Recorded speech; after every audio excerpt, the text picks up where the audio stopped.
पूजन करते समय, तुलसी को जल चढ़ाते समय, अभिषेक पूजन करते समय, घर में आप पूजन कर रहे हैं उस समय पर तुलसी को जल चढ़ा रहे हो, उस समय पर पीपल की पूजन कर रहे हो, उस समय पर बेलपत्री का पूजन कर रहे हो, उस समय पर आंवले का पूजन कर रहे हो, उस समय पर या कोई पूजन भजन आप कर रहे हैं उस समय पर दरवाजे पर अगर 3 सामने खड़े हो जाते हैं तो ये समझ लेना कि आपकी पूजा को भगवान ने स्वीकार कर लिया। कौन 3 है उसका स्मरण करिएगा।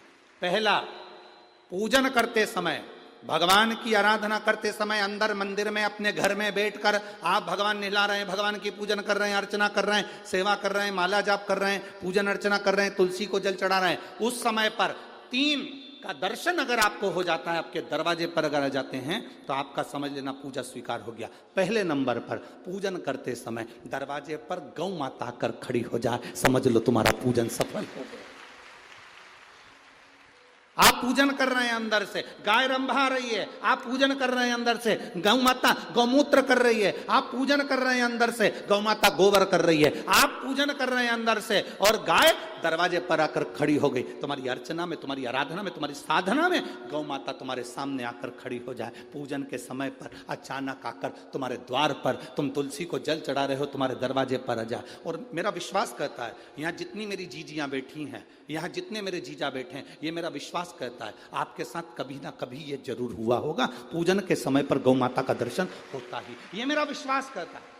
और ये कब होता है? जिस दिन आपका चित्त, मन, वृत्ति भगवान में रमी हो। चाहे तुम राम जपो, हनुमान जपो, शिव जपो, तुम्हारी मर्जी पड़े वो जपो। तुम देवी की भी पूजन कर रहे हो, किसी की देवता की पूजन कर रहे हो, कुल देवता की पूजन कर रहे हो, दिल से कर रहे हो, तो ये 3 का अगर दर्शन हो जाए तो कार्य सफल है। पहला, जम के बोलो, गौ माता।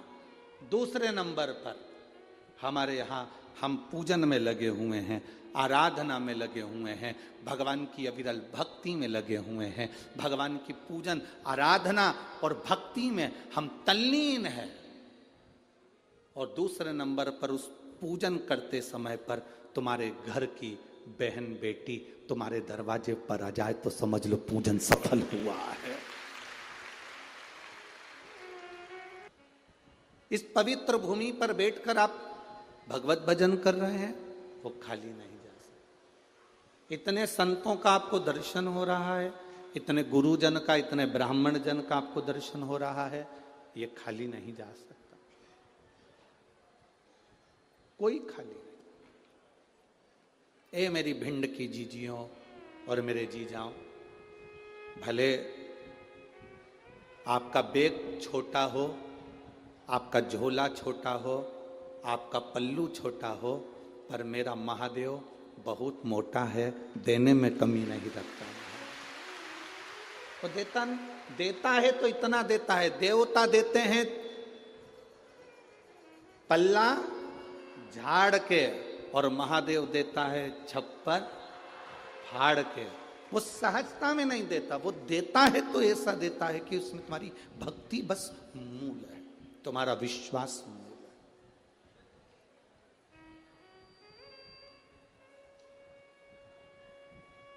भगवान शंकर की पूजन श्री राम जी महाराज ने करी, रामेश्वर धाम की स्थापना करी, नल नील, ये बुद्धि, ये विवेक, ये चित्त, ये वृत्ति सब उसी ने दे दी।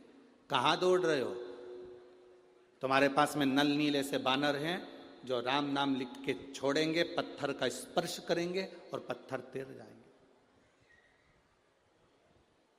तुम्हारे पास में वो बानर हैं जिनका स्पर्श करते से पत्थर तैर जाए। अब जरा विचार करना है आपको और हमको शंकर सुमन शिव महापुराण कथा का।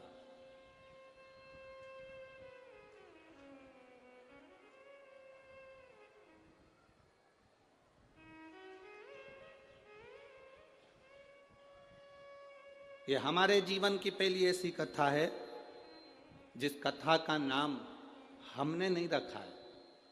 ये हमारे जीवन की पहली कथा है जिसका नाम ददरउआ सरकार ने रखा है, शंकर सुमन शिव महापुराण। अपनी जीवन की पहली कथा है। हमेशा कथा का नाम हम देते थे, पर अब की बार हम समीर को बोले, आशीष जी को बोले, जो सरकार कहेंगे वो कथा का नाम। तो कि उनका मन है चंबल क्षेत्र में शंकर सुमन हो, बाबा के नाम से हो, हनुमान जी के नाम से हो। हमने कहा जो सरकार ने लिख दिया, सील ठप्पा लग गया, वो कथा बाबा हनुमान जी महाराज खुद बाचेंगे, अपने को नहीं बाचना है, वो खुद आके बाचेगा। ददरवा धाम वाला श्री बालाजी महाराज, श्री हनुमान जी खुद बाचेंगे, अपने को नहीं बाचे।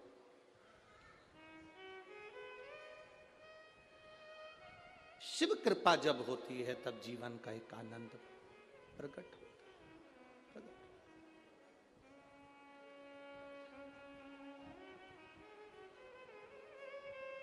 उनकी कृपा बिना कुछ नहीं। तुम्हारे पास में ऐसे बानर हैं जो राम नाम लिखकर छोड़ेंगे, पत्थर का स्पर्श कर कर छोड़ेंगे और पत्थर तिर जाएगा। तुम्हारे पास में है। शंकर जी ने श्री राम जी से कहा, अब मेरी पूजन करे, वो मार्ग बता दिया भोलेनाथ जी। भोलेनाथ जी करते क्या है? मार्ग बताते। शिव करते क्या है? केवल मार्ग बता देते कि आपको किस मार्ग पर चलना है, आपको कैसे फल मिल सकता है, आप कैसे सफल हो सकते हो, ये शिव बता सकता है।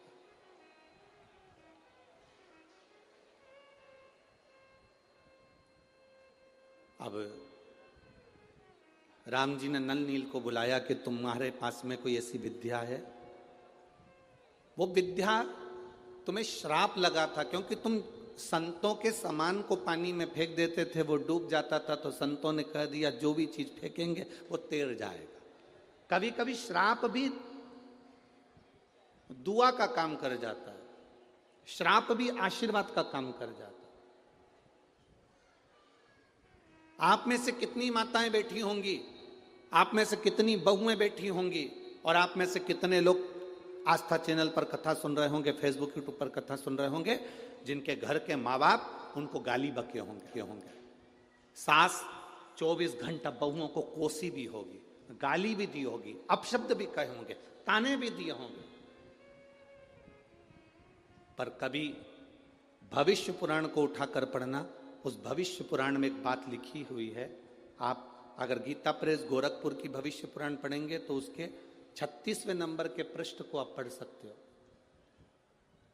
भविष्य पुराण के अंतर्गत वर्णन किया, घर के बुजुर्ग, घर की माता, घर के पिता अगर क्रोध में आकर अपने बच्चे को, अपनी बहू को, अपने बेटे को, अपने पोते को, अपनी पोती को गाली भी दे देते हैं, अपशब्द भी कह देते हैं, तो घर के बुजुर्ग के मुख से निकली हुई गाली भी आशीर्वाद का काम कर जाती है और उसका कल्याण कर देती है। अब आप में से कई ऐसे भी होंगे, अगर सास ने गाली बक की तो तुम पलट कर गाली बक दिए। उसने अपशब्द कहा, तुमने अपशब्द कह दिया। जरा विचार करिए, द्रौपदी के सोते हुए 5 पुत्रों का वध कर दिया था अश्वत्थामा ने, और द्रौपदी के सोते हुए 5 पुत्रों का वध जब अश्वत्थामा ने करा तो भीम ने पकड़कर द्रौपदी के सामने अश्वत्थामा को खड़ा कर दिया, और भीम ने द्रौपदी के हाथ में तलवार देकर कहा, ले द्रौपदी इस अश्वत्थामा का सिर काट दे। द्रौपदी इस अश्वत्थामा का सिर काट दे। द्रौपदी कहती नहीं, मैं अश्वत्थामा का सिर नहीं काट सकती। द्रौपदी, इसने तेरे पुत्रों को मारा, तू इसको मार दे। द्रौपदी हंसकर बोली, स्वामी इसने मेरे बेटे को मारा तो क्या मैं इसको मार दूंगी? कोई कुत्ता, कोई श्वान हमको काटेगा तो हम क्या कुत्ते को काट लेंगे? इधर होता है क्या ऐसा? जम के तो बोलो। नहीं, कुत्ता हमें काटेगा तो हम कुत्ते को नहीं काटते। सांप हमें काटेगा तो हम सांप को नहीं काटते। जब कुत्ता हमें काटा तो हम कुत्ते को नहीं काटते, सांप हमें काटे तो हम सांप को नहीं काटते, बल्कि हम उपचार कराते हैं, इंजेक्शन लगवाते हैं, दवाई गोली लेते हैं, पर हम उसे काटते नहीं हैं। उसी तरह जब घर के बड़े, सास हो, ससुर हो, बड़े हो घर के, वो तुम्हें अपशब्द कहें, गाली दें, आड़ा टेढ़ा कहें, तो हम पलटकर क्यों गाली दें, हम पलट के क्यों जवाब दें? तो ये तो वही हाल हो गया ना कि कुत्ता हमें काटा और हम कुत्ते को काट गए, सांप हमें काटा और हम सांप को काट गए। ना, शिव महापुराण की कथा कहती है ये सब दूर हटो। अगर तुम्हारे घर के बुजुर्गों ने तुम्हें अपशब्द कहा, तुम्हारे घर के बड़ों ने तुम्हें अपशब्द कहा, तुम्हारे घर के बुजुर्गों ने तुम्हें ताना दे दिया, आड़ा टेढ़ा कह दिया, गाली दे दी, अपशब्द कह दिया, कोई बात नहीं। घर के बुजुर्गों की गाली भी, अपशब्द भी कभी कभी हमारे जीवन को मार्ग बना देती है। ये नल नील के साथ हुआ। नल नील को श्राप दे दिया संतों ने। हम तुम्हें श्राप देते हैं, छोटे छोटे से नल नील संतों का सामान उठाकर पटक देते थे, संतों का सामान पानी में डाल देते थे, उनके पलंग, उनके गादी, तकिया, जो भी सामान होता था, उनका कुशा वगैरह सब पानी में डाल देते थे। तो संतों ने श्राप दे दिया, तुम जो चीज पानी में डालोगे वो तैरेगी, वो डूबेगी नहीं। अब उनका श्राप आशीर्वाद हो गया। राम जी के लिए उनका श्राप आशीर्वाद हो गया, और आशीर्वाद यह हो गया कि वो राम नाम लिखे पत्थर फेंके गए और वो तैरने लगे। वो तैर रहा है। अब पत्थर तैरना चालू हो गए, पुल बन गया।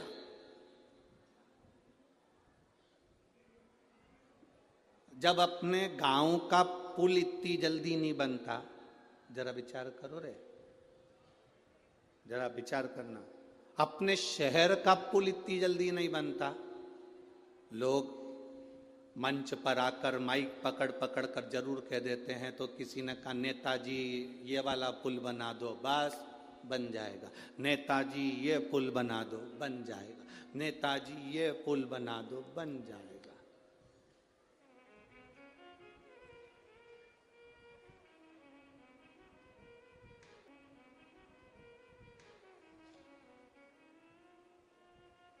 जो तुमने कहा नेताजी ने वो करा।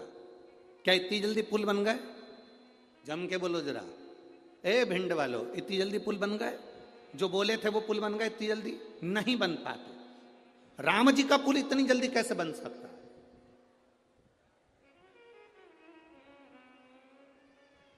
पत्थर तैरना चालू करे, पुल बनना चालू हुआ। इतने में रावण को सूचना पहुंच गई। रावण के पास सूचना। शंकर क्या करते हैं जरा वो देखिएगा, शिव क्या करते हैं वो समझिएगा। रावण के पास सूचना गई और जैसे ही रावण के पास सूचना पहुंची,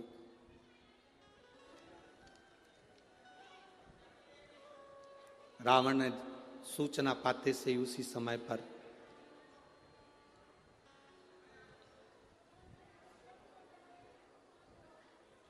रावण के 3 पत्नियां थी। कितनी पत्नी थी? 3। 3 पत्नी से 7 लड़के थे। 3 पत्नी से 7 लड़के थे और एक रावण की लड़की थी जिसको स्वर्ण मच्छा कहा गया। अब आप कहेंगे गुरुजी ये कौन सी रामायण में से लिया गया है? तो आप अगर स्मरण करेंगे तो ये रामकेर रामायण, रामकेर रामायण का ये एक प्रसंग, बड़ा सुंदर प्रसंग है।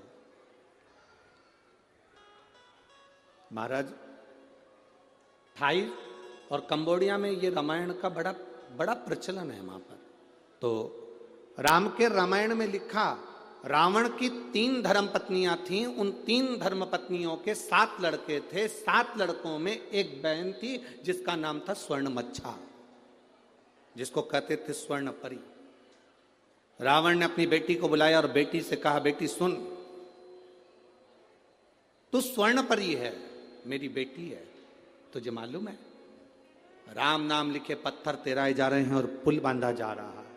कुछ ऐसा कर दे कि वो पुल ना बंधे। स्वर्ण मच्छा समुद्र में गई, अपने पिता के शब्द सुनकर पानी में गई और पानी में जाकर उसने अपने समुद्र के अंदर जितने भी, जल के अंदर जितने भी जीव थे उन सब से कहा, मेरा कहना मानो, इस सारे पत्थरों को उठा उठा कर एक कोने में लगाना चालू कर दो। जैसे ही नल नील पत्थर फेंकते, वो पत्थर जाते, पुल बनकर आधा तैयार हुआ था। आधे पुल का सामान उठाकर सारे की सारे समुद्र के जीव उन पत्थरों को ले जा के छुपा देते। बड़ी आफत खड़ी हो गई। अब जब आफत खड़ी हुई तो लक्ष्मण जी ने, लखनलाल जी ने तुरंत उसी समय पर श्री हनुमंत लाल जी को बुलाया और हनुमंत लाल जी को बुलाकर कहा, श्री हनुमान जी महाराज ये बताओ कि ये पत्थर इतने तेराए जा रहे हैं, इतने पत्थर तेरा रहे हैं, ये पत्थर सब जा कहाँ रहे हैं? इतने पत्थर तेराने के बाद ये कहाँ जा रहे हैं? ये पत्थर कहाँ जा रहे हैं? कहा, महाराज जी पता नहीं ये पत्थर जा कहाँ रहे हैं, ये पत्थर पहुंच कहाँ रहे हैं। अब विचार किया गया कि आखिर ये पत्थर कहाँ जा रहे हैं। हनुमान जी महाराज बस पानी में कूदने वाले थे, पानी में कूदने वाले थे, इतने में देव अधिदेव महादेव उस समय पर प्रकट हो गए और भगवान शंकर ने कहा, हनुमान तुम्हें कहीं जाने की जरूरत नहीं है, रावण की लड़की है स्वर्णमच्छा, जो कि इस पानी में जाकर जीवों के साथ इन पत्थरों को लेकर एक कोने में एकत्रित कर रही है, इसलिए पुल नहीं बन पा रहा। आप आज्ञा करें मैं क्या करूं, आप आज्ञा करें मैं क्या करूं। तब भगवान शंकर ने कहा, तुम्हें कुछ नहीं करना, केवल तुम्हें करना कुछ नहीं है, केवल एक काम करना, अपनी जो गदा है उसको जल में छुआ देना, केवल जल में छुआ दो। हनुमान जी की गदा का नाम क्या था?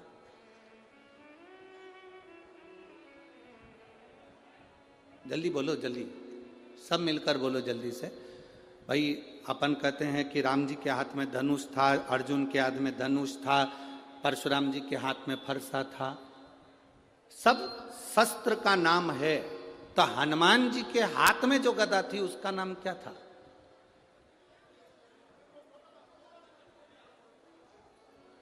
उस गदा में ऐसा क्या था जो हनुमान जी के हाथ में थी? हनुमान जी के हाथ में जो गदा थी उस गदा का नाम क्या था? उसका नाम था कुमोदकी। कौन सी गदा थी वो? जम के बोलो जरा, सबको याद होना चाहिए, कभी कोई प्रश्न करे तो आपके जीवन में वो उत्तर आपके सामने हो। कुमोदकी उस गदा का नाम था जो हनुमान जी के हाथ में थी, उसको कुबेर ने दिया था हनुमान जी को, शिव जी के कहने पर। आप केवल उस गदा का स्पर्श समुद्र के जल में कराओगे और स्वर्ण मच्छा उस समय पर जैसे ही आपके सामने आकर खड़ी होगी तब आपको कहीं जाने की जरूरत नहीं। उस समय पर स्वर्ण मच्छा से आप निवेदन करोगे और अपने पिता के बारे में आप समझाओगे, स्वर्ण मच्छा आपके उन पत्थरों को छोड़ देगी। शिव क्या करते हैं? देवाधिदेव महादेव क्या करते हैं? शंकर क्या करते हैं? शिव महापुराण की कथा कहती है, जब जब जीव अटकता है, जब जब जीव परेशान होता है, जब जब जीव कहीं भटक जाता है, तब तुमने जो एक लोटा जल महादेव को समर्पित किया है वो जल तुम्हारे सामने मार्ग दिखाने के लिए आ जाता है। वो एक लोटा जल तुम्हारे सम्मुख में आ जाता है, वो एक लोटा जल तुम्हारे जीवन का सुख प्रदान कर देता है।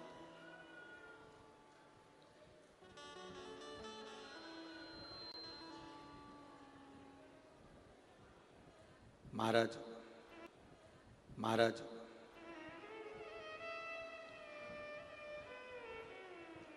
कल अपन ने कथा में श्रवण करा था, भगवान शंकर भगवान की धर्म पत्नी माता सती दक्ष प्रजापति के यज्ञ में जाती हैं और उनका शरीर उस यज्ञ की अग्नि में कूद कर उन्होंने अपने प्राणों को त्याग दिया था।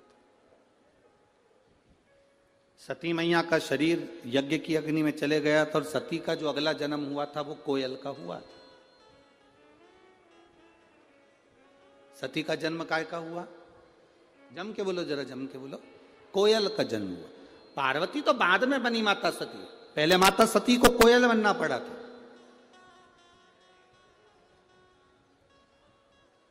और कोयल बनकर माता सती घूमती रही, भ्रमण करती रही, भ्रमण करती रही। भ्रमण करते करते कोयल बनी माता सती। जहां पर कोई शंकर भगवान के शिवलिंग की पूजन करता था, मां सती कोयल बनकर वहां बैठकर कूका करती थी, भगवान शिव के नाम का उच्चारण करती थी।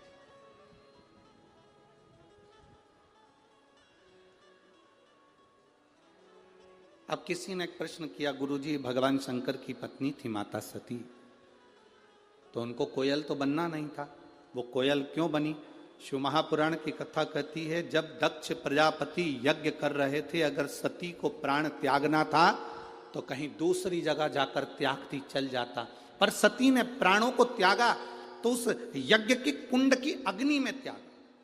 कोई साधु, कोई सन्यासी, कोई तपस्वी, कोई साधक, कोई उपासक, कोई संत, कोई ब्राह्मण, कोई गृहस्थी भी अगर कोई अच्छा कार्य कर रहा है, कोई तुम्हारे नगर में, तुम्हारे गांव में, तुम्हारे क्षेत्र में, तुम्हारे इस परिवार में कोई अच्छा काम कर रहा है, उसमें कभी अड़चन मत डालो। अगर अड़चन डालते हो तो अड़चन डालने वाला एक ना एक दिन पक्षी का जन्म पाता है, पक्षी का जन्म उसको लेना ही पड़ता है।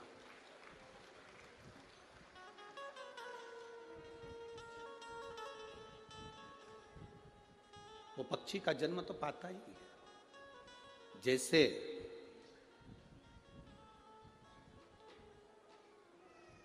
84 लाख योनियों में 20 लाख योनि पेड़ पौधे की है। 84 लाख योनियों में 20 लाख योनि पेड़ पौधे की है। 20 लाख। अब वो 20 लाख योनि पेड़ पौधे की मिली, क्यों मिली, उसका कारण क्या था, किस कारण से मिली?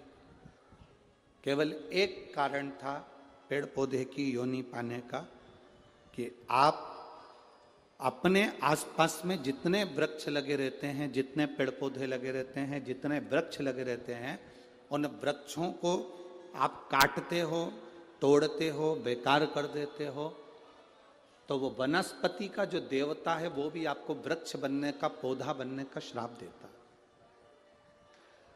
हमने एक बात पहले भी कथा में कही, अगर यहाँ भिंड की जीजियों ने सुनी होगी तो उनके स्मरण में होगा। बेलपत्री का पत्ता बेलपत्री के वृक्ष से तोड़ लो, उतार लो, मना नहीं है। तुलसी का दल तुलसी के पौधे से उतार लो, मना नहीं है। पीपल का पत्ता पीपल के वृक्ष से उतार लो, मना नहीं है।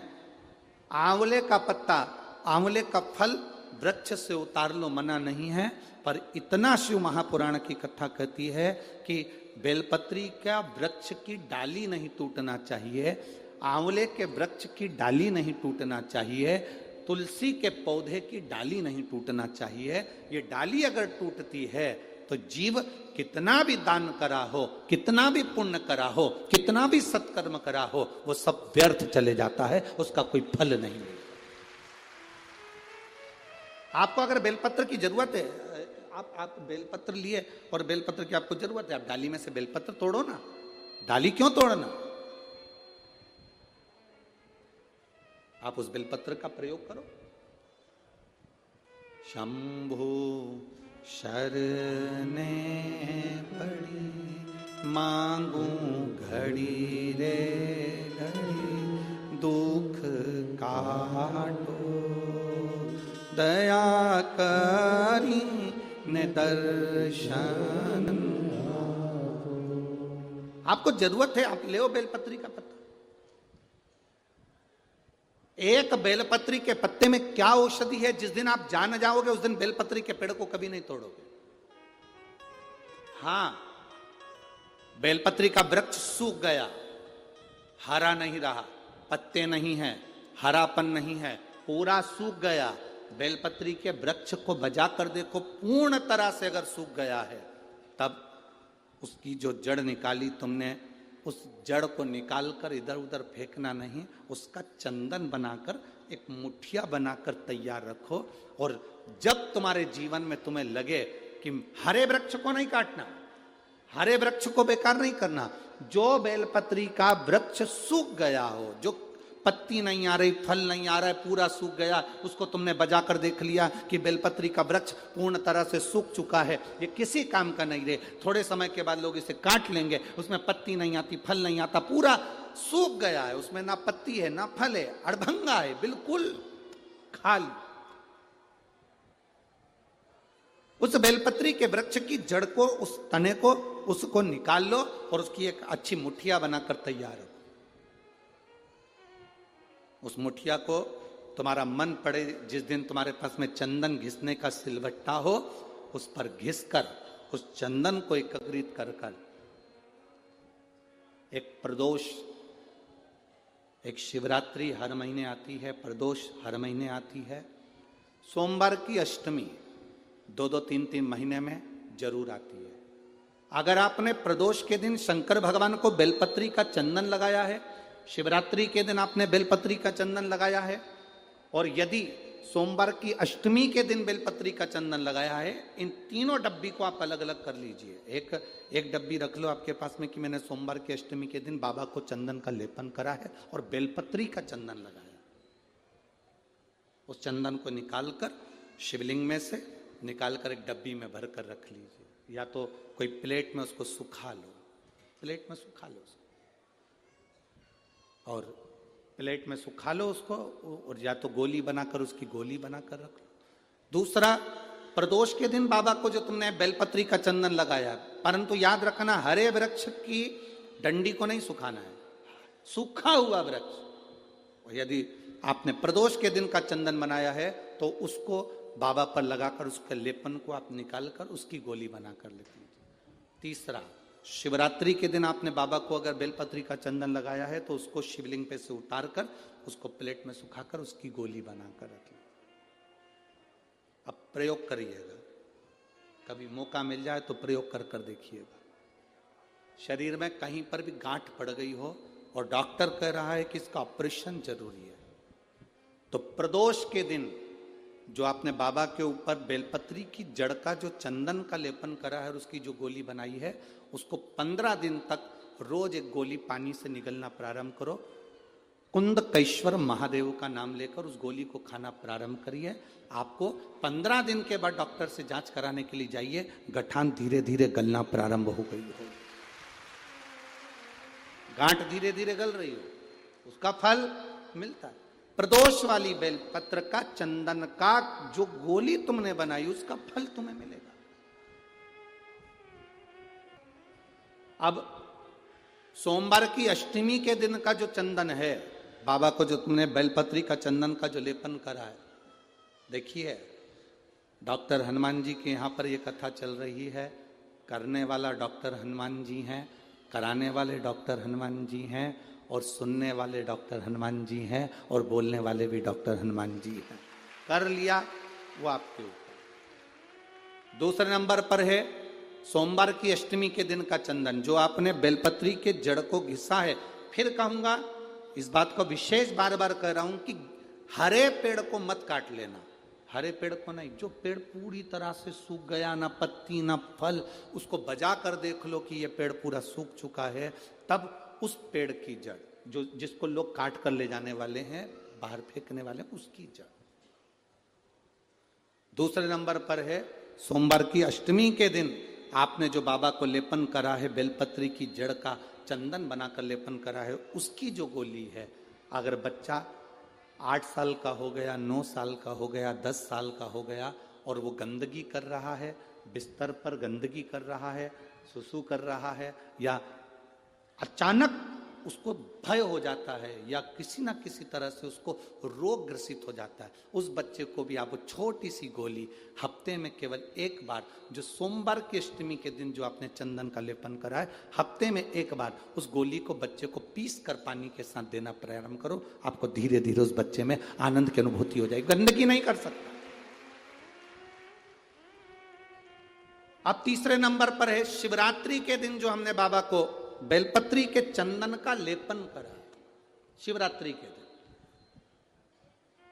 शिवरात्रि के दिन हमने बाबा को जो बेलपत्री का चंदन का लेपन करा, उस चंदन की गोली, कभी डॉक्टर कह दे कि तुम्हारे रीढ़ की हड्डी में गैप हो गया है, तुम्हारी पीछे की जो रीढ़ की हड्डी उसमें गैप हो गया है, या आपकी जो हड्डियां हैं वो कमजोर हो गई हैं, या घुटने की हड्डी कमजोर हो गई है, कुर्सी पर बैठना पड़ रहा है, तो उस समय पर हफ्ते में 2 बार, जो तुमने शिवरात्रि के दिन बाबा को चंदन का लेपन कर और उसकी जो गोली बनाई, वो हफ्ते में 2 बार आप उस बेलपत्री के चंदन की गोली को लेना प्रारंभ करो। रीढ़ की हड्डी में जो गैप होगा वो भराना प्रारंभ हो जाएगा। शिव तत्व है। हमने गोली का क्यों बोला? हम बोल रहे थे कि चंदन को तुम बस ऐसे ही चाट लो, पर गोली इसलिए कि वो सूख जाएगी, तो वो आपके काम में आराम से आ सकती, सूखने चंदन का ले, तो चंदन का सुख है। महाराज बोल बम का नारा है, सारी समस्या का हल, शिव की भक्ति हमारा एक आनंद, शंकर की एक भक्ति का।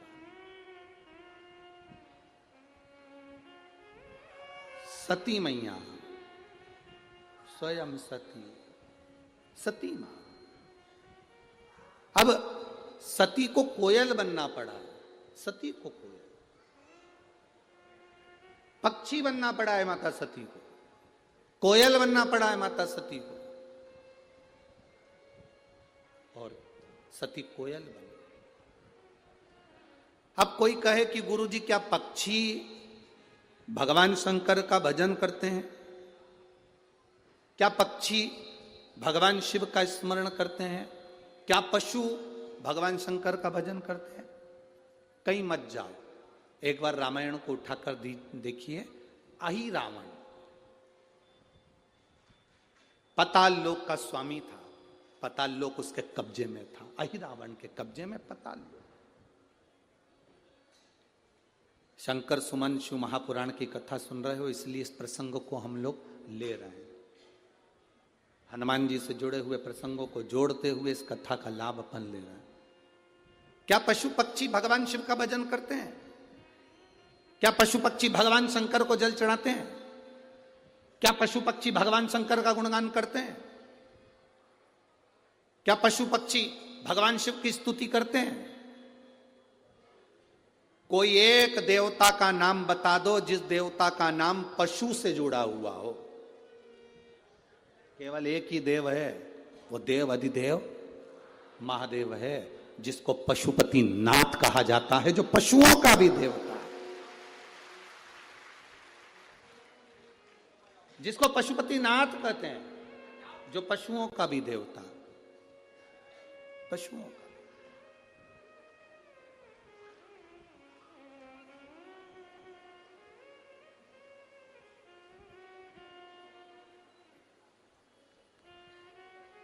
किसी देवता को पशुओं का नाथ नहीं कहा गया,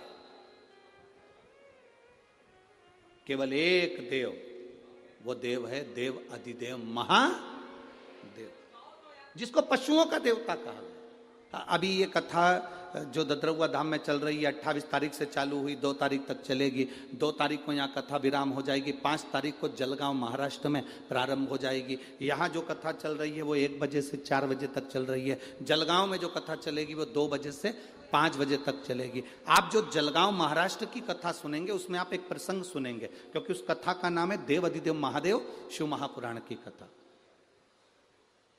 उसमें हम एक प्रसंग सुनेंगे कि ऐसा कौन सा पशु, ऐसा कौन सा पक्षी, संसार में जन्म लेने वाला कोई पशु हो, कोई पक्षी हो, वो शिव की स्तुति करता है। इसका प्रमाण कहां है? तो हमारे यहाँ की रामचरितमानस में, हमारे संवादों में मिलता है इसका प्रमाण। अहि रावण पाताल लोक का स्वामी, अहि रावण पाताल लोक में रहता है, और पाताल लोक में शंकर और देवी का उपासक है। माता रानी का उपासक शिव का उपासक है, शंकर और पार्वती का उपासक है अहि रावण। उसने पाताल में जल के अंदर एक शिवलिंग का निर्माण कर रखा।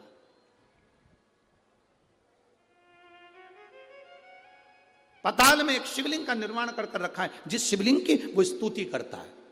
अहि रावण, रावण, कंस, ऐसा संसार में जितने जितने जीव हुए, चाहे वो देवता हो, असुर हो, गंधर्व हो, मनुष्य हो, सबने शिव की स्तुति करी, सब। अहि रावण शंकर के शिवलिंग की पूजन कर रहा है।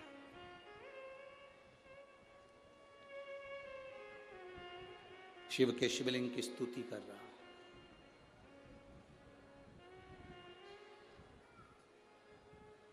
अब शंकर भगवान को वो जल चढ़ाता, दूध चढ़ाता, पूजन करता, अभिषेक करता, उठकर जाता।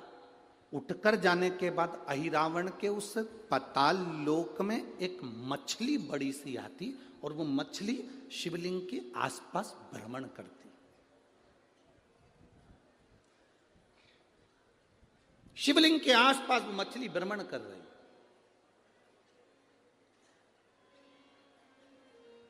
ये बात अहिरावण को नहीं मालूम कि मैं शंकर भगवान का शिवलिंग का पूजन कर कर उठता हूं और वहां एक मछली आकर जल में घुमा करती है। क्या बहन बेटी के आने से पूजन सफल हो सकता है?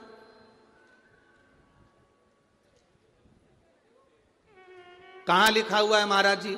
आप इतनी बड़ी बड़ी बातें कहते हो। पूछने वाले पूछ सकते हैं, कहने वाले कह सकते हैं। आपने कैसे कह दिया कि बहन बेटी के आने से सफल हो जाता करे? तो आप उठाओ। हिमालय राज का बेटा बाणासुर से दोस्ती कर लेता,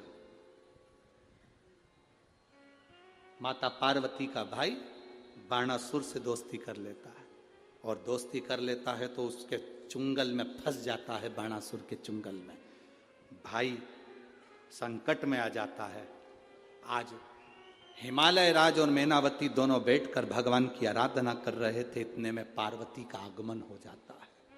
पार्वती ने आते से ही देखा, पिताजी आप आराधना कर रहे हो, पूजन कर रहे हो, किस लिए, क्यों?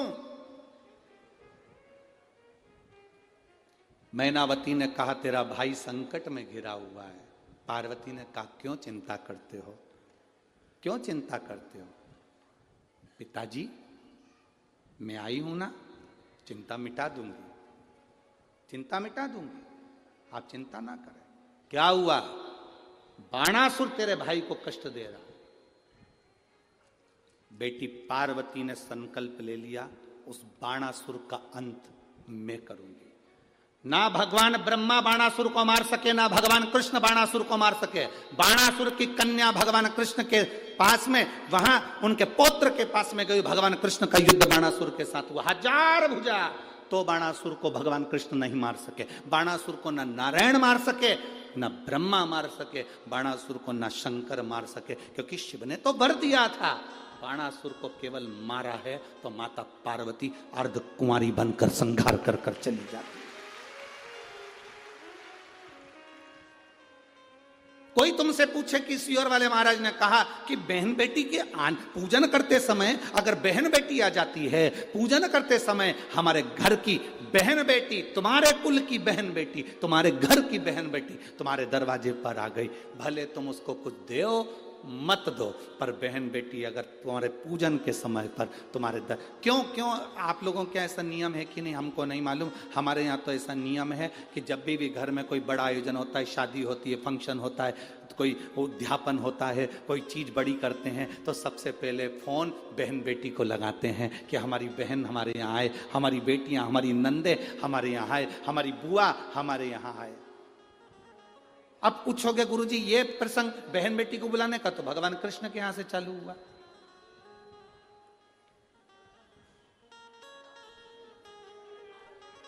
नंद बाबा की कितनी बहन थी? 2, नंदा सुनंदा। नंद बाबा की 2 बहन थी। एक बहन को मालूम पड़ा कि यशोदा जी को संतान होने वाली है, तो एक ने दूसरी से कहा भाभी को संतान होने वाली है, तू कब जाएगी? बहनों में बड़ा प्रेम रहता है। मायके जाने से पहले फोन पे बात कर लेती, तू कितनी तारीख को जाएगी? वो बोलती है कि मैं इतनी तारीख, तो मैं थोड़ा सा बाद में आ जाऊंगी, तू चली जाना फिर मैं आ जाऊंगी। वो अब भाभी को कोई नहीं है संभालने वाला, तो जापा तो अपने को ही संभालना पड़ेगा, डिलीवरी तो अपने को ही देखना पड़ेगी। एक काम कर, 15 दिन पहले तू संभाल लेना, 15 दिन बाद मैं संभाल लूंगी। हाँ ठीक है। नंदा सुनंदा दोनों ने आपस में बात कर ली कि भाभी को संतान हो तो तू तो आ गई नंदा। नंद बाबा की बहन नंदा आकर घर में रहने लगी, और भाभी को जब जापा हुआ तो सबसे पहले नंदा भगवान को हाथ जोड़कर कहती है, बाबा ऐसी कृपा करना, ए बाबा ऐसी कृपा करना, मेरे भैया की यहाँ 60 साल के बाद तो औलाद हो रही है, तो ऐसी कृपा करना कि उनके घर में लड़का हो जाए। और नंदा हाथ जोड़ती जोड़ती जोड़ती जोड़ती यशोदा जी के कक्ष में गई, और जो कक्ष में गई जाकर जो दर्शन करा तो लाला का दर्शन था। नंदा खुश हो गई, थाली उठाकर बजाने लगी कलदार से, और एक थाली को उठाकर उस नंदा ने बजाया, थाली को उठाकर। कांसे की थाली, पीतल की थाली, तांबे की थाली, जिसके घर में बजती थी उसके घर में शुभ संदेश आता था। आज के जमाने में स्टील बजता है।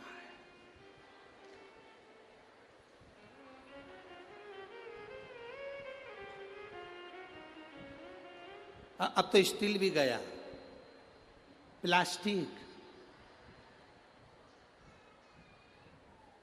अब वो बजता है। जिसके घर में तांबे की थाली, पीतल की थाली, कांसे की थाली, इसलिए मंदिर में आप लोग, हम लोग तो क्या है, कहें आप लोग मंदिर जाते होगे तो मंदिर में जो घंटाल बंदे रहते हैं वो तांबा, पीतल और उस कांसे के बंदे रहते हैं, उसको लकड़ी से बजाते हैं।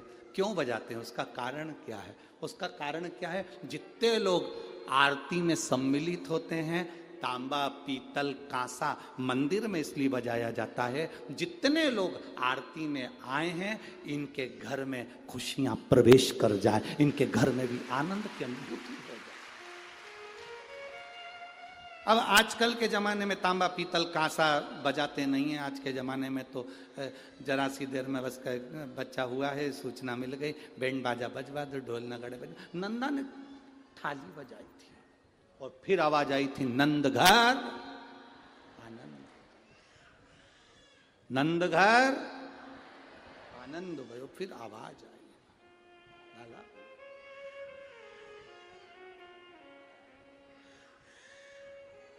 शिव तत्व कह रहा।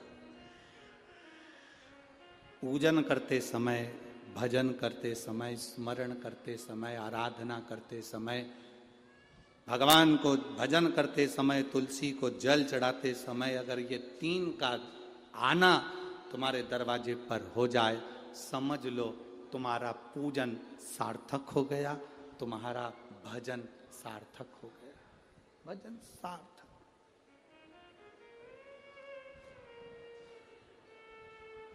अब आज सुबह की हम आपको बताएं, एक तो महाराज जी ने कमरा भी ऐसी जगह दिया है कि जहां सबकी आवाज हमको सुनाई दे जाए। अब आज सुबह की सुन लो, तुम बोल दे पक्का। अब सुबह की बात, सुबह मॉर्निंग वॉक पर उठे, सुबह सुबह का समय था, घूम रहे थे, इतने में 2 जीजी और 2 जीजा।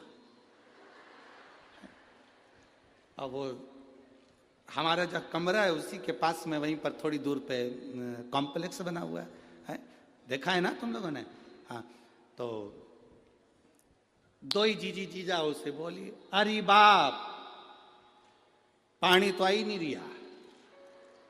इतना में जीजा बोला, थोड़ी देर में नल चालू हो जाएगा, तुम चिंता मत करो। अब अंदर कौन बैठा है? ददरउआ धाम श्री हनुमान जी महाराज। अब इनने तो जीजा से कहा था, अब इनको क्या मालूम था कि अंदर भी एक जीजा है, वो साधारण थोड़ी ना। अब इनकी टंकी का तो नल खुड़ गया, उसने ऊपर का चालू कर दिया, धड़ धड़ धड़ धड़ धड़। सवेरे 5:30 बजे की घटना। और जो पानी गिरना चालू हुआ, जो पानी, इतने में दोनों जीजी जीजा से बोली, ये कहां से आ गया?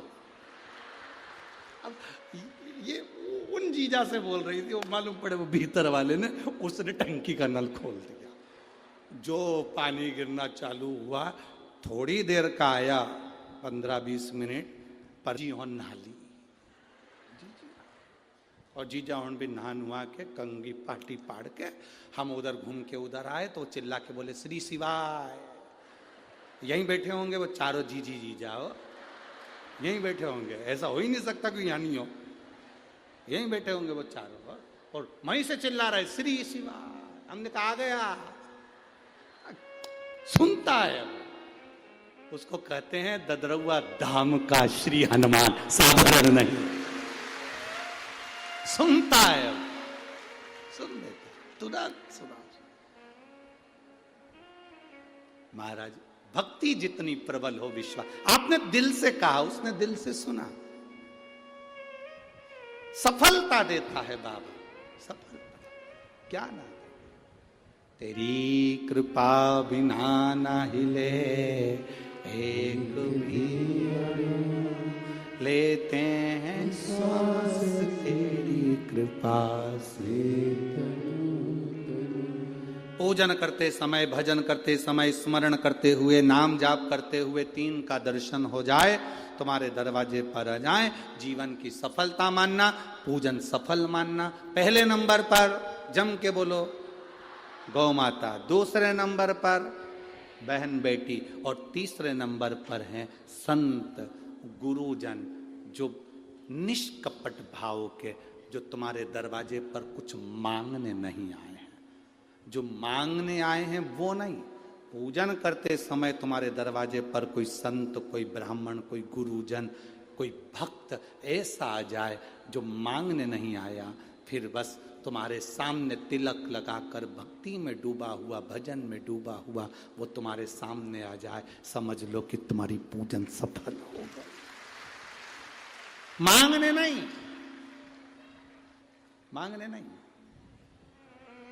केवल आया, भजन गाया, सीताराम कहा, हर हर महादेव कहा, श्री शिवाय नमस्तुभ्यम कहा, जय श्री हनुमान जी कहा, और वो अपना चले गया। तुम्हारे दरवाजे पर मांगा नहीं उसने। असली संत तुम्हारे दरवाजे पर गुरुजन, ब्राह्मण जन, भक्त जन, कोई भगवत प्रेमी तुम्हारे दरवाजे पर दर्शन हो जाए पूजन के समय पर, समझ लो कि उसने स्वीकार कर लिया, उसने स्वीकार कर लिया।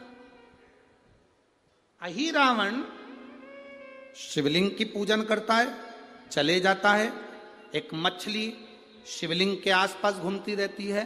अही रावण जो जल चढ़ाता है, अही रावण जो दूध चढ़ाता है, अही रावण जो पदार्थ चढ़ाता है, मछली उसको ग्रहण कर लेती है।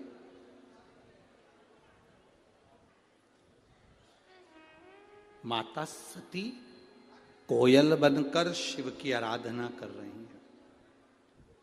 एक मछली शिवलिंग के आसपास घूमकर पाताल लोक में शंकर की आराधना कर रही है। एक मछली।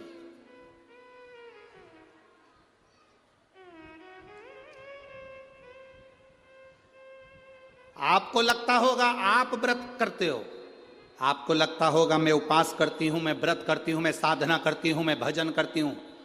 कभी अंदाजा लगा कर देखना, शास्त्रों में प्रवेश कर कर देखना, हमारे यहाँ के पशु पक्षी भी व्रत करते हैं। हमारे यहाँ के पशु पक्षी भी व्रत करते हैं, साधना करते हैं, उपास करते हैं। ये भारत की भूमि कोई साधारण भूमि है? भजन में डूबे रहते हैं। इसीलिए तो कहा है महाराज, शिवाय शिवाय शिवाय ओम नमः शिवाय, शिवाय शिवाय शिवाय ओम नमः शिवाय। बोलो शिवाय शिवाय शिवाय ओम नमः शिवाय, शिवाय शिवाय ओम नमः शिवाय, ओम नमः शिवाय ओम नमः शिवाय, ओम नमः शिवाय। आओ से ओम नमः शिवाय, ओम नमः शिवाय ओम नमः शिवाय, ओम नमः शिवाय। पीछे वालों भी दोनों हाथों से ओम नमः शिवाय, शंभो शिवाय शिवाय शिवाय ओम नमः शिवाय से अपने हृदय से प्रार्थना करते।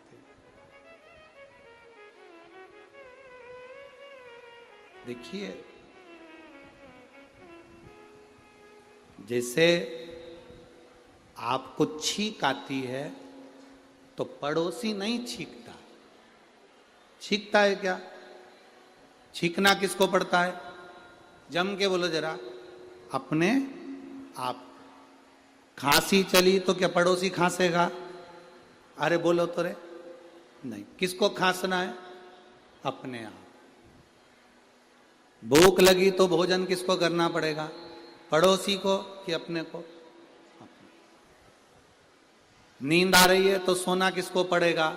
पड़ोसी को कि अपने को? अपने। खांसना अपने को है, छींकना अपने को है, सोना अपने को है, खाना अपने को है। तो दुख आप पर आया है तो कोई दूसरा नहीं मिटाएगा, मिटाना भी खुद को पड़ेगा भगवान शंकर की भक्ति कर कर। सियोर वाला महाराज नहीं मिटाएगा, ये बिल्कुल अंदाजे से निकले। ये मत सोचना कि सियोर वाले महाराज के पास में जाएंगे तो दुख मिट जाएगा। ना ना ना, सियोर वाले महाराज का दुख तो खुद भोलेनाथ मिटाता, तो तुम्हारा दुख क्या सियोर वाला मिटाएगा? तुम्हारी भक्ति, तुम्हारा भजन, तुम्हारा कीर्तन, तुम्हारा मंत्र जाप, तुम्हारा स्मरण, तुम्हारा चढ़ाया गया एक लोटा जल, शंकर भगवान के मंदिर में करी गई सेवा तुम्हारा दुख मिटाएगी, कोई दुनिया में नहीं मिटा। इस भ्रम में मत रहिएगा कि कोई तुम्हारा दुख मिटाएगा। खांसी तुम्हें चली है तो खांसना तुम्हें है, छींक तुम्हें आई है तो छींकना तुम्हें है, नींद तुम्हें आई तो सोना तुम्हें है, भूख तुम्हें लगी तो भोजन तुम्हें करना है। दुख तुम पर आया, कर्म की गति के अनुसार ये दुख संसार में सब पर आता है। राम जी पर दुख आया तो उन्होंने खुद आके रहकर मिटाया। भगवान कृष्ण पर दुख आया तो उसमें वो खुद आगे रहकर अपने दुख को मिटाया। भजन बढ़ाओ, स्मरण बढ़ाओ, तुम्हारी भक्ति बढ़ाओ, शिव के प्रति प्रेम बढ़ाओ। क्या पशु पक्षी भजन करते हैं? मछली घूम रही है अहिरावण के यहां, अहिरावण उठकर चले जाता है, मछली शिव जी के आसपास में जो चढ़ाया गया सामान था वो मछली उस पदार्थ को ग्रहण कर लेती है। उस मछली ने पदार्थ को ग्रहण करा। एक दिन अहिरावण कहीं चले गए। बहुत विशेष कथा है शिव महापुराण की, शायद आप लोगों ने सुनी ना सुनी वो हमको नहीं, और बहुत ध्यान लगाकर सुनोगे तो उस कथा का रसतत्व आपको प्राप्त होगा। ददरउआ धाम सरकार के इस पवित्र आनंद में ये कथा चल रही है, आप भाव से सुनो। पूरे आस्था चैनल और पूरे फेसबुक यूट्यूब पूरे विश्व को कहूंगा इस कथा का रसतत्व अपने जीवन को उतारिए। क्या पशु पक्षी भजन करते हैं? शंकर जी के मंदिर में चींटी का क्या काम है? हनुमान जी के मंदिर में चींटे का क्या काम है? झिंगुर का क्या काम है? चूहे का क्या काम है? भगवान के मंदिर में ये जीव, ये चींटी, ये झिंगुर, ये चीटा, इनका क्या काम? महाराज, कोई पुण्य करे होंगे पूर्व के, अपने कर्म को भोगते भोगते भोगते चींटी का जन्म मिल गया। चींटी बनकर किसी भगवान हनुमान जी के, राम जी के, शंकर जी के मंदिर में चली गई, और जाने के बाद उनका प्रसाद मुख में गया तो चींटी की योनि के बाद में झिंगुर की योनि होती है, वो योनि नहीं मिली। चींटी की योनि के बाद भगवान का प्रसाद पाते पाते मनुष्य की योनि में चली गई। डायरेक्ट वो योनि प्राप्त हो गई, डायरेक्ट।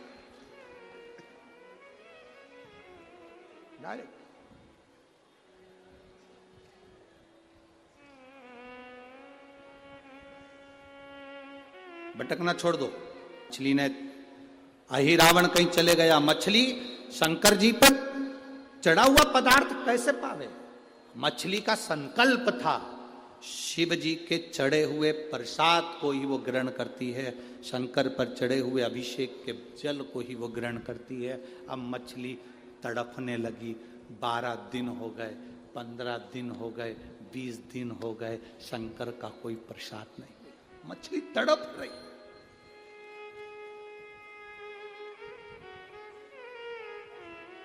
आपको केवल आपकी चिंता है, आपको केवल आपकी चिंता है, मेरे विश्वनाथ को पूरे विश्व की चिंता है, मेरे विश्वनाथ को पूरे विश्व की चिंता है।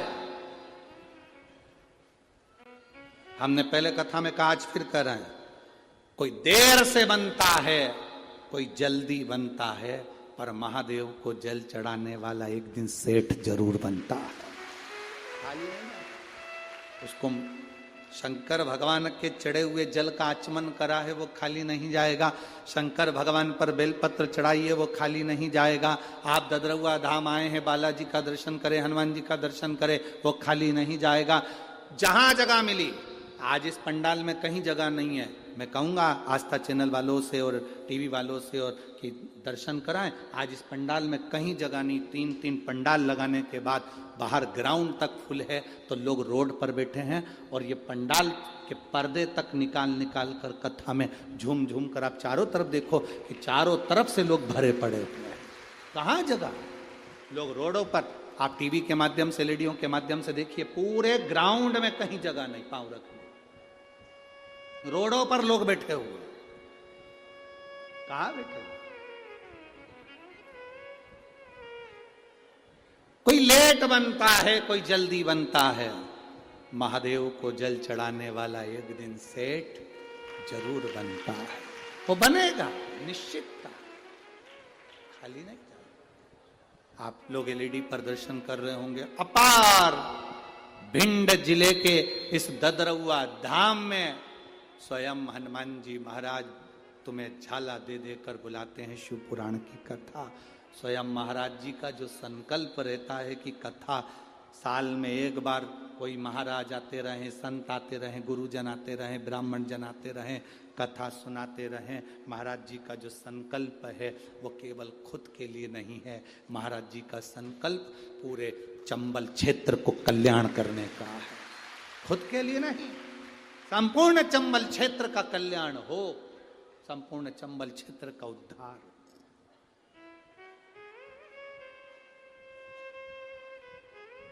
तो फिर कहेंगे शिव महापुराण की कथा में वीआईपी बनकर मत जाना री जी जियो। शंकर की कथा में कभी तुम दूसरी जगह जाना तो भले वीआईपी बन जाना, राम कथा में जाओ वीआईपी बन जाओ, भागवत में जाओ वीआईपी बनो, गीता जी में जाओ वीआईपी बनो, मंदिर दर्शन करने जाओ वीआईपी बनो, मना नहीं, पर शंकर की कथा में वीआईपी बनकर मत जाना। बाबा का भक्त बनकर, उसके सेवक बनकर जाना, तो वो पल्लू भर भर कर देकर भेज देगा। कोई वीआईपी नहीं, कोई भी, उसका सेवक बनकर जाओ, उसके भक्त बनकर जाओ।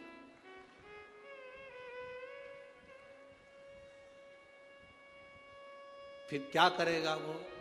अरे लुटा दिया भंडार काशी कर दिया माला काशी। फिर वो खाली नहीं रखता, फिर वो देकर भेज देता है, देता है, खूब देता है, खूब खूब देता है। एक लड़के ने मिलिट्री का पेपर दिया, एक लड़का मिलिट्री का पेपर दिया और पत्र है उसका, और मिलिट्री का पेपर देते देते लड़का जब मिलिट्री का पेपर दिया, मैं नाम नहीं बोलूंगा क्योंकि बस इतना जरूर बोल दूंगा, उसके गांव का नाम है दिगुआ। क्या दिगुआ ही है ना, भिंड जिले में ही है, जिला दिगुआ, जिला दतिया की रहने वाली हूँ, कहीं बैठी हैं। मैं नाम नहीं बोलना चाहता क्योंकि बाबा की कृपा उस पर हुई है, तो ये शिव कृपा है, कहीं बैठी हैं। आप ही हैं, हाथ हिला दो। बधाई आपको बहुत बहुत, पहले तो बाबा की कृपा हुई उसके लिए बहुत बहुत साधुवाद।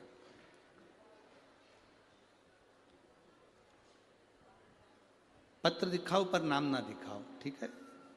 आए उसके लिए साधुवाद। एक बार फिर से हाथ हिला दो जी जी, बहुत बहुत साधुवाद।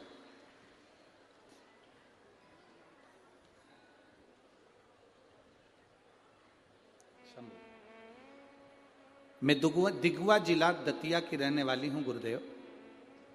पंडाल की कथा का फल बताना चाहती हूं और शिव भगवान पर चढ़ाए गए जल का फल बताना चाहती हूं।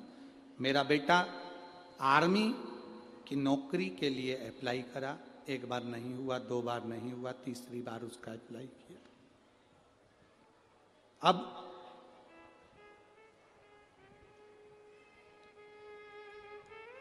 एक मिनट में निकल गया, मेडिकल में निकलना था पर उसके शरीर में एक रोग था।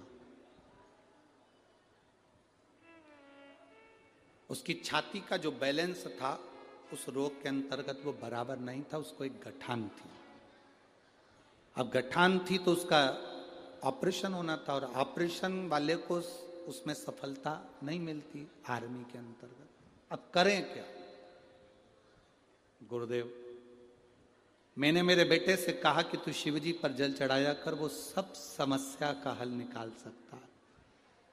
बाबा 15 दिन बचे थे और मेडिकल होना था और जांच होना थी, पर बाबा की कृपा का मैं क्या गुणगान करूं। मेरे बेटे ने कहा मैं बाबा पर भरोसा रखा हूं, मां मेरा ऑपरेशन करा दे, गठान निकलवा दे। ऑपरेशन कराया अहमदाबाद में, गठान निकलवा दे। 15 दिन में गठान निकलने के बाद घाव कैसे सूखे? 15 दिन में मेडिकल होना, कैसे घाव सूख सकता? पर बेटे ने कहा मां अगर ऑपरेशन कराया है और सफल हो गया तो 15 दिन में घाव भी सूखेगा। बस बाबा का जल लगाता, पान करता और मेडिकल के लिए चले गया। उसको मालूम था कि मेरी नौकरी नहीं लगेगी क्योंकि मेरा ऑपरेशन का शरीर है, नौकरी कैसे लग सकती है, वो भी आर्मी में, बहुत कठिन। पर बाबा बाबा है गुरुदेव। सारे एग्जाम पास हो गए, मेडिकल की जांच के लिए मैं अंदर गया और मेरे बाबा का क्या वर्णन करूं। वो आता है, उसका जल लगाकर पूरे शरीर पर गया था गुरुदेव। शायद मेरे जैसा पहला व्यक्ति होगा जो शिव जी के चढ़े हुए जल को अपने पांव में भी लगाकर चले गया और सब दूर लगाकर चले गया। मैं अंदर गया, मेरी मेडिकल की जांच हुई और मुझे आर्मी की नौकरी मिल गई। मैं बाबा को धन्यवाद देने के लिए। शिव तत्व है, बधाई आपको मां, बहुत बहुत शिव तत्व है। शंकर ओघड़ी है, अड़भंगा है, अड़भंगा। आप उसकी नौकरी कर रहे हैं, आप उसकी चाकरी कर रहे हैं, आप उसकी सेवा कर रहे हैं, उसका फल है।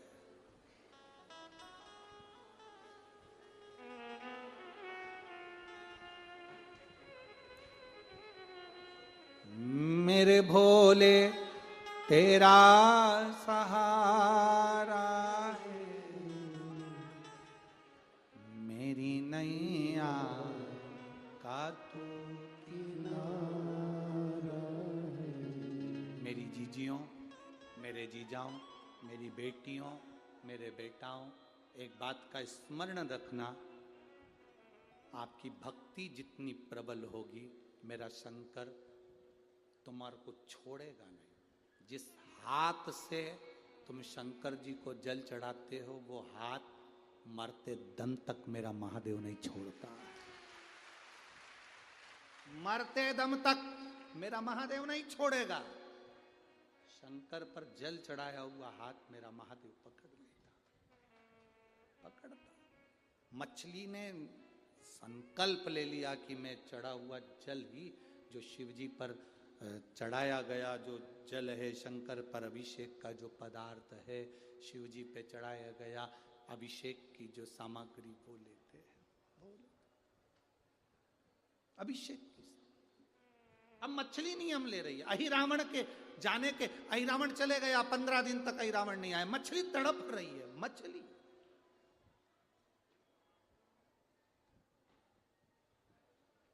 मछली तड़प रही।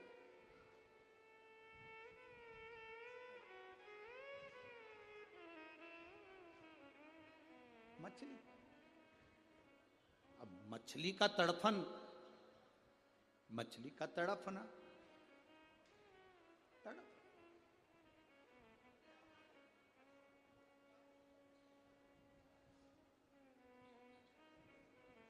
सब आपको भूखा देख सकते होंगे, सब आपको प्यासा देख सकते होंगे, सब